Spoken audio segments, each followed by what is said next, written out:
bom. Obrigada aqui. Bom dia, bom trabalho aí para Bom você. dia, Dai. Bom Valeu. dia. Estou precisando ir à China também para dar minha opinião. Para não ficar de fora da roda da conversa.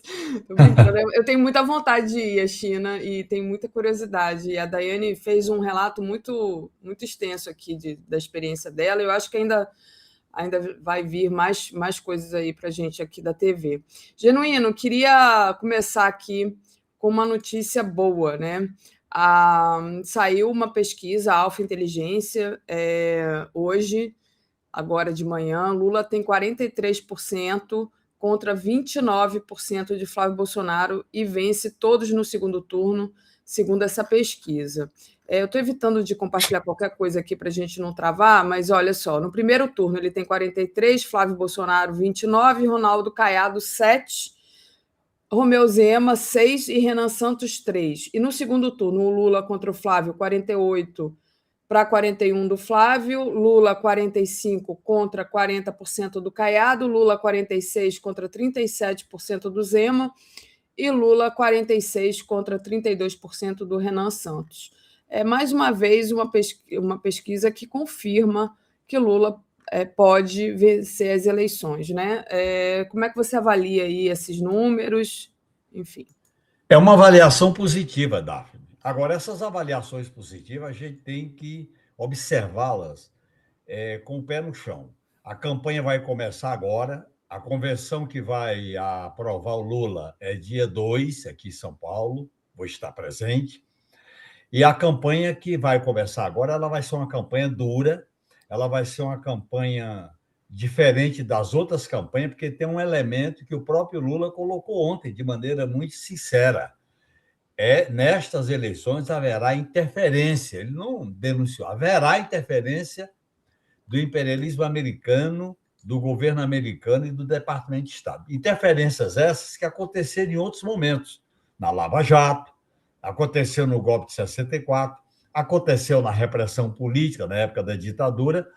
Agora, a novidade é que essa interferência no processo eleitoral, a última vez foi na década de 60, contra o governo João Goulart, que formaram aqui o IBAD, a USES e várias articulações do governo americano. Isso está, inclusive, documentado em filme. Portanto, eu acho que vai ser uma campanha, vamos dizer assim, dura, nós podemos ganhar, e essas pesquisas não devem estimular salto alto, nem já ganhou, nem a ideia de que vai ser no primeiro turno. Nós temos que ganhar a eleição, seja no primeiro, seja no segundo turno. E, principalmente, a partir da convenção, a gente ir para a rua. Eu acho que, ao lado das redes sociais, a gente tem que fazer campanha de rua, nos locais de concentração populacional e nas rodas de conversa. Há um interesse muito grande hoje com a eleição. Nós temos que entrar para fazer o debate político das teses. Nós não podemos ficar presos às intrigas da família do inominável e nem ficar preso ao país que pela grande mídia, vira uma espécie de delegacia nacional de polícia. Não pode ser assim. Nós temos que dar espaço para o debate político, a soberania, a democracia, as reivindicações populares, o modelo de desenvolvimento econômico, as questões de infraestrutura, a política de defesa nacional que o Lula está colocando com muita ênfase, é muito importante isso. Finalmente, essa questão está assumindo um destaque estratégico. Eu acho que esse é o debate que nós vamos ter que fazer nessa campanha eleitoral. A própria crise geral, ampla, no Brasil e no mundo, ela estimula a gente a ter uma postura mais assertiva, mais contundente e eu digo, mais radical no enfrentamento dessa crise. Não, com certeza, Genuíno. E você falou uma coisa importante, né? O posicionamento do Lula, né? Ele deu uma entrevista ontem, onde ele disse que os Estados Unidos vão tentar interferir no processo eleitoral brasileiro a favor do Flávio Bolsonaro, e ele deu essa entrevista num podcast Inteligência Limitada, e ele disse que não vai deixar, né? Ele disse assim: Estados Unidos querem que a América Latina seja o seu quintal e vão interferir nas eleições. Então, eu acho importante que o Lula esteja prestando atenção nisso, né? Sabendo, consciente, nós todos aqui também do campo progressista estejamos conscientes que eles estão tentando fazer novamente a América Latina quintal deles, e o Lula se posicionando muito abertamente sobre isso, né? Não sei se você chegou a ver as declarações dele na entrevista. E achei uma entrevista muito lúcida e corajosa. Você sabe que, pela primeira vez, um chefe de Estado está enfrentando a ofensiva imperialista para transformar o Brasil e a América do Sul e a América Latina e Caribe em quintal dos Estados Unidos. É a primeira vez que o chefe de Estado coloca isso claramente. Por quê? Porque a tradição anterior, que vem da década de 30, era uma submissão, uma associação submissa, uma espécie de dependência, inclusive na área militar. A gente sabe os treinamentos que foram feitos na escola do Pentágono, na escola do Panamá. A gente sabe as interferências aqui dentro, inclusive em países da América do Sul, como no Uruguai, Argentina.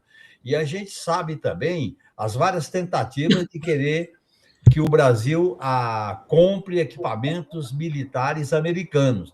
Eu acho que essa relação, Daphne, ainda não está inteiramente resolvida no âmbito da defesa. Você viu recentemente uma entrevista, um posicionamento do comandante da Marinha, afirmando publicamente que o destino do Brasil é a associação com os Estados Unidos. Você viu isso? O comandante da Marinha.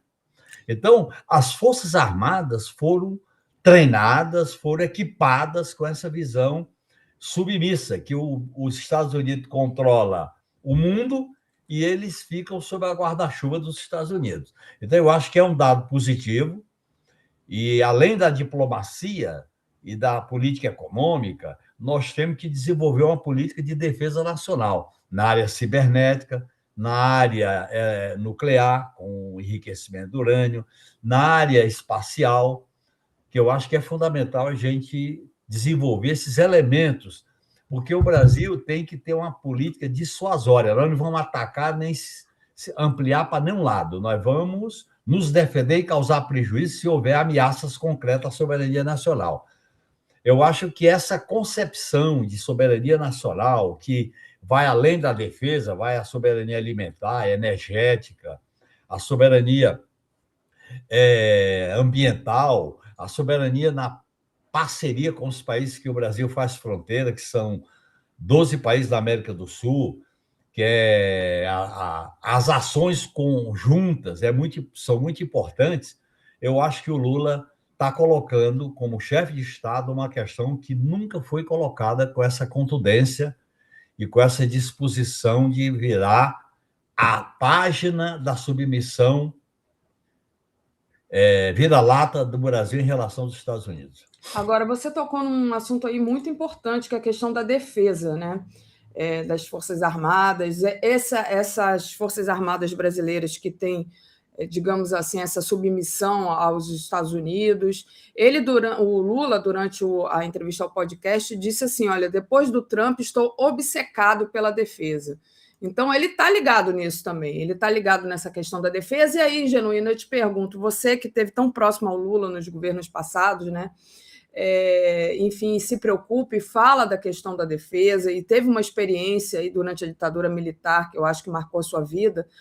O que pode ser feito? Porque é muita coisa para reformar, entendeu? É muita coisa para melhorar, eu acho.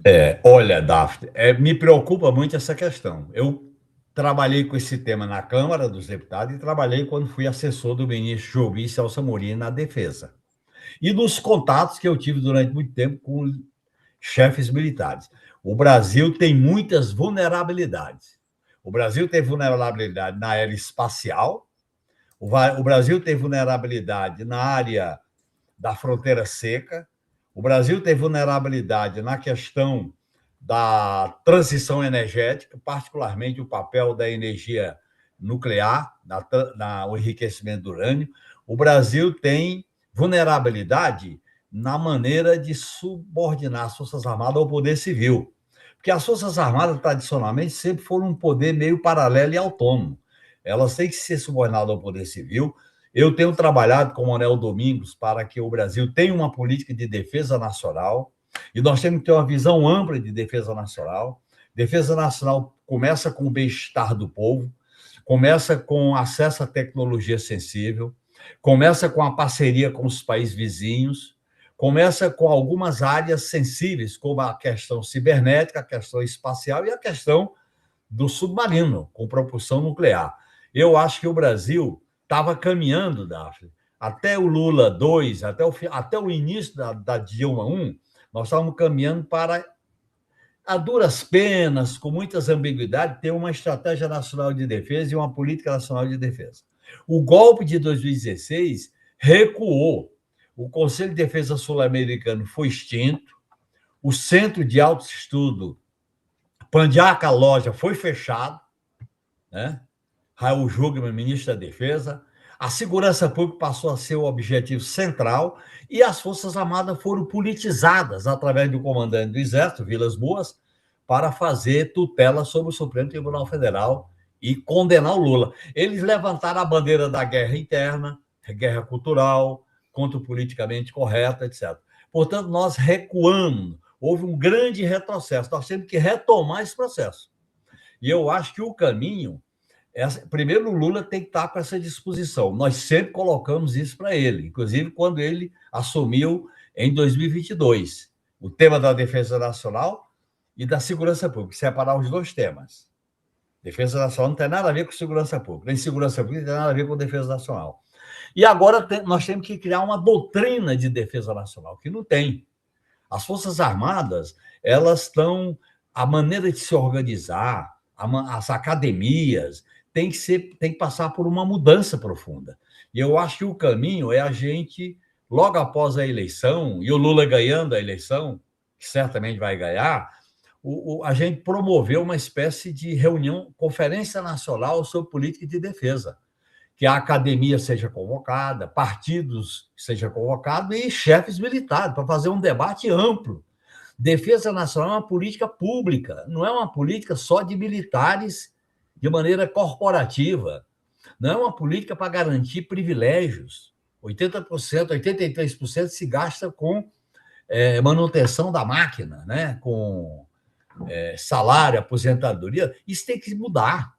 Então, nós temos preciso muita mudança para que o Brasil, que não tem inimigo do ponto de vista militar, mas ele tem prevenção, ele tem dissuasão, porque nós não temos conflito nas fronteiras e a nossa relação com os países vizinhos é uma relação de parceria, de complementariedade. Então, nós temos que trabalhar muito nessa projeção, porque o imperialismo americano, a partir da estratégia de segurança dos Estados Unidos, quer transformar a América Latina em continente associado aos Estados Unidos. Isso está claro.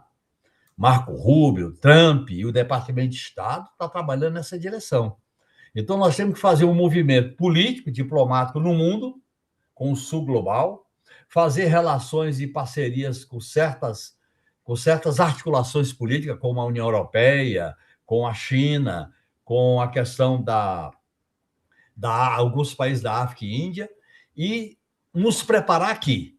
Nós não podemos abandonar a integração sul-americana, apesar dessa ofensiva do Trump de governos vassalos, governos títeres. Nós temos que insistir numa integração latino-americana, que é fundamental. Porque o Brasil o Brasil tem condições de exercer, vamos dizer assim, o papel de uma potência média. Para ele ter influência, para ele ter condições de enfrentar, pelo seu tamanho, pelo seu território, pelo seu desempenho econômico, pela população que tem, pela diversidade. Eu acho que o Brasil... Por isso que as provocações do Trump são constantes, porque ele sabe que a integração latino-americana com os americanos depende muito do Brasil. Mesmo com essa ofensiva em alguns países, depende muito do Brasil ter condições de dissuasão. Dissuasão não é ficar provocando invasão, etc. Dissuasão é se defender quando é atacado. É mais ou menos, a exemplo do que está ocorrendo hoje, guardado as diferenças, o que o Irã faz com os Estados Unidos. É uma guerra de dissuasão, né? Exatamente. E deixa eu agradecer aqui ao superchat, Genuíno, do Gerson, que pergunta para você, Genuíno, como fazer para realizarmos uma das suas plenárias aqui no Araripe, Pernambuco? E aproveito e agradeço também ao outro superchat que acabo de perder, mas que era alguma coisa ali ligado a um assunto passado, era para o Léo, aliás, era para o Léo sobre uma matéria, agradeço aí que é a pessoa que mandou, mas não consegui pegar. A Betamin diz, querido Genuíno, sempre nos trazendo esperança, obrigada aqui a Betamin. Então, como é que faz para levar você lá para o Araripe? Olha, Daphne, eu estou fazendo muitas plenárias aqui em São Paulo e no Brasil, por exemplo. Amanhã eu vou estar na região de Americana, Nova Odessa, Santa Bárbara. Eu tenho viajado muito, fiz aí em Araraquara, já fiz do Acre, Triângulo Mineiro. Mandar o convite e as pessoas assumem a responsabilidade de eu ir e eu voltar. Não existe cobrança, não. Eu sou militante de causas. Agora, para mim me mobilizar para ir, eu tenho que ser financiado, passagem e hospedagem, só isso. E aí se comunicar comigo. Então, só se comunicar com você, tem algum e-mail que pode entrar em contato? É o e-mail, você pode passar meu e-mail para eles, viu, Daphne? Seu e-mail, peraí. Então, deixa eu. Porque eu não me lembro de cabeça. Não, depois, Daphne, vamos continuar o nosso bate-papo. Depois. Não, é só porque senão eu não vou ter como passar depois. Mas, faz o seguinte: escreve para contato@brasil247.com.br, pede para passar para o Genuíno, que assim dá certo. Melhor. Perfeito. Mas vamos lá. Genuíno. Eu estou fazendo minha agenda com você, Daphne. Aí não dá, né? Não, mas porque a gente... Olha, eu não tenho secretária nem secretário, não tenho motorista, nem motorista, não tenho carro, portanto, eu tenho que ser levado e trazido. Sim, então, mas a gente tenta ajudar aqui também, né, Genuíno, da melhor forma possível, porque a gente acha muito importante esse teu trabalho. Mas, voltando aqui ao nosso assunto, né, você estava falando da soberania, da questão da defesa brasileira. Como é que você viu os ataques ali do presidente da Argentina ao Lula? Eu acho que foi uma questão que marcou um pouco, enfim, essa semana que passou, né? Inclusive o presidente do PT, o Edinho Silva, condenou os ataques do Milei, enfim, defendeu ali a soberania brasileira, algumas medidas foram tomadas. Como é que você viu a resposta e como é que você vê esses ataques? Milei faz o trabalho sujo para o Trump. Milei é vassalo e serviçal do Trump. Primeira coisa, isso aí. O trio da maldade teve atuando na convenção do Inominável. Netanyahu gravou aquele vídeo, o genocida, Trump fez as ameaças e Milei vem aqui e faz provocação que rompe com qualquer procedimento civilizatório e diplomático. Eu acho que foi um ato escabroso de interferência no processo político e eleitoral brasileiro. Eu acho que o Lula agiu corretamente, teve uma posição de pronta resposta, não vai esticar muito a corda, mas deu um recado. Que eu acho que a nossa posição na diplomacia é assim, não leva desaforo para casa, mas também não fica provocando crise diplomática, crise das relações exteriores. E aí, agora, isso tem que ser combinado com uma política de incremento, de desenvolvimento daquilo que é fundamental na defesa nacional, tá certo? Eu acho que o Brasil tem que, pelo seu potencial na América Latina e no mundo, o Brasil tem um papel de protagonista. E esse protagonismo não tem nada a ver com o subimperialismo da época da ditadura. É um protagonismo para exercer uma influência democrática em nome da paz, do desenvolvimento autônomo, da soberania do Brasil e dos países que integram a América Latina. Essa era a nossa política no Conselho Nacional, no Conselho de Defesa Sul-Americano. Inclusive, tinha uma formulação que eu vou repetir aqui, que era correta. As nossas relações entre os países que integram a América do Sul é de cooperação. Dissuasão, que é a autodefesa, é para fora. Portanto, eu acho que nós temos que recuperar essa política que foi do Lula 2, da Dilma 1, e nós temos esses elementos para avançar uma política de defesa. E, nesse sentido, os recados provocativos de Milei. Olha, é uma coisa assim sem... Não dá nem para a gente qualificar, tá certo?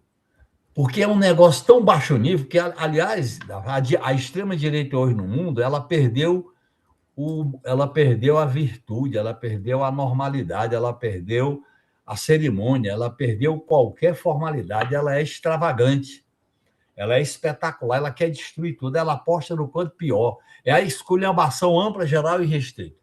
E eu acho que o espetáculo da convenção do Inominável, aqui do filho do Inominável, foi uma demonstração a que nível essa direita chegou no Brasil e no mundo. A que nível eles chegaram?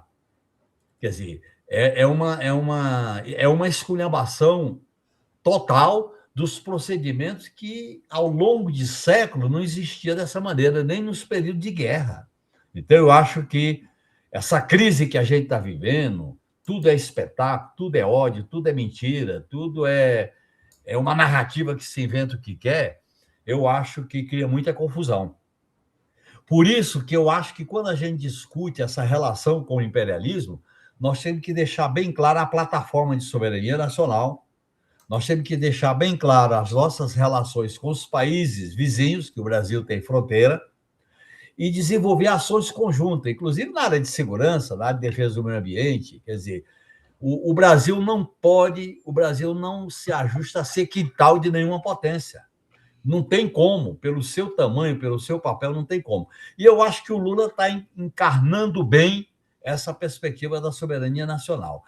A questão da soberania nacional foi posta na agenda pela crise do modelo americano, porque o modelo americano, apesar da força militar, financeira e tecnológica, o modelo americano está vivendo uma crise de hegemonia. Os Estados Unidos hoje não influencia valor nenhum no mundo.